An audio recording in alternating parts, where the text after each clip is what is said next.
Magandang araw mga kababayan. Narito na po ang magiging lagay ng ating panahon ngayong araw, September 14, 2025. Simula po ngayong araw, makararanas na po ng kalat-kalat na pag-ulan ang ilang bahagi po ng Luzon at Visayas.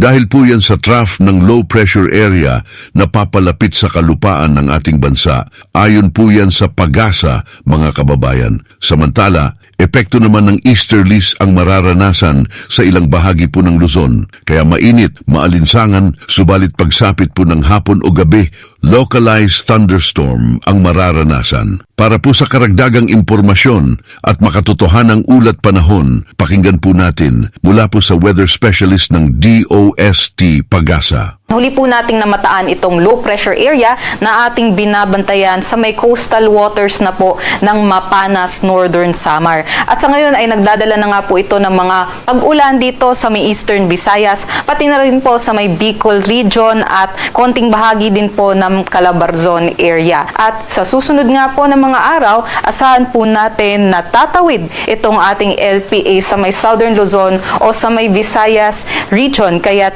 mag-ingat po yung ating mga kababayan dahil tuloy-tuloy po yung ating mga pag-ulan dyan hanggang makalabas po itong ating LPA dito po sa may West Philippine Sea pagsapit ng Lunes. At asahan po natin na makakalabas na din po ito ng ating Philippine Area of Responsibility by Tuesday naman po yan. Pero yun nga po, mag-ingat ang ating kababayan dahil mataas pa rin po yung tsansa ng mga pagbaha at pagguho ng lupa dahil dito sa ating binabantayan na low pressure area.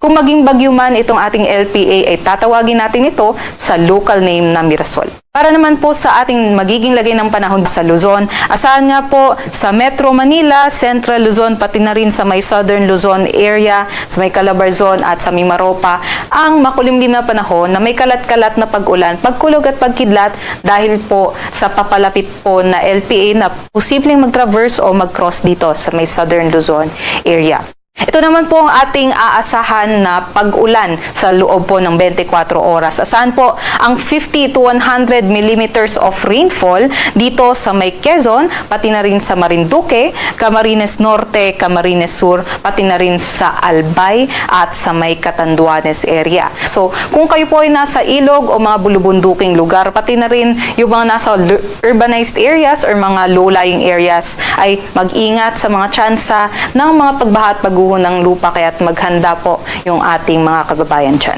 Dumako naman po tayo sa Palawan, Visayas at Mindanao kung saan yung trough din po niya or yung extension ay nakakaapekto din dito sa kabuuan ng Visayas, pati na rin po sa may Zamboanga del Norte, Northern Mindanao, pati na rin po sa Caraga. Asahan pa rin po yung mga pag-ulan dahil sa low pressure area. Kaya't mag-ingat ang ating mga kababayan sa posibilidad po ng mga pagbaha at pagguho ng lupa.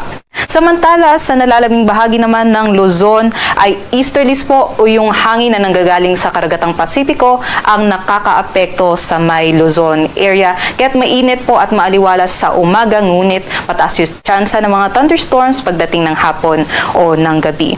Sa nalalabing bahagi din po ng Mindanao, asahan din po yung magiging generally fair weather conditions. Para sa ating sea conditions, wala naman tayo nakataas na gale warning sa anumang baybaying dagat ng ating bansa, kaya't malayang makakapaglayag ang ating mga mandaragat.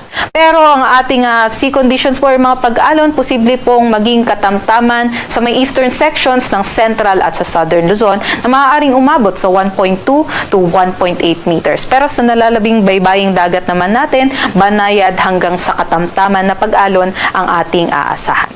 Narinig nyo na po mga kababayan, mismong sa pag-asa na po yan. Ang mahalaga, huwag po nating kalimutan ang lagi nilang paalaala sa ating lahat. Ang mag-ingat, maging alerto sa banta ng pagbaha, sa pagguho ng lupa, lalong-lalo na po mga kababayan, tuwing magkakaroon ng malalakas na pag-ulan. Kaya hanggat maaari, lumikas po tayo sa mas ligtas na lugar. Muli po mga kababayan, huwag niyo pong kalimutang mag-like, i-share, at higit po sa lahat mag-subscribe sa channel na ito para lagi po kayong updated sa magiging lagay ng panahon sa ating bansa. Hanggang sa susunod po muli na ulat panahon, ito po ang balita sa bansa na nagsasabing hanggat magkakasama tayong lahat, may pag-asa.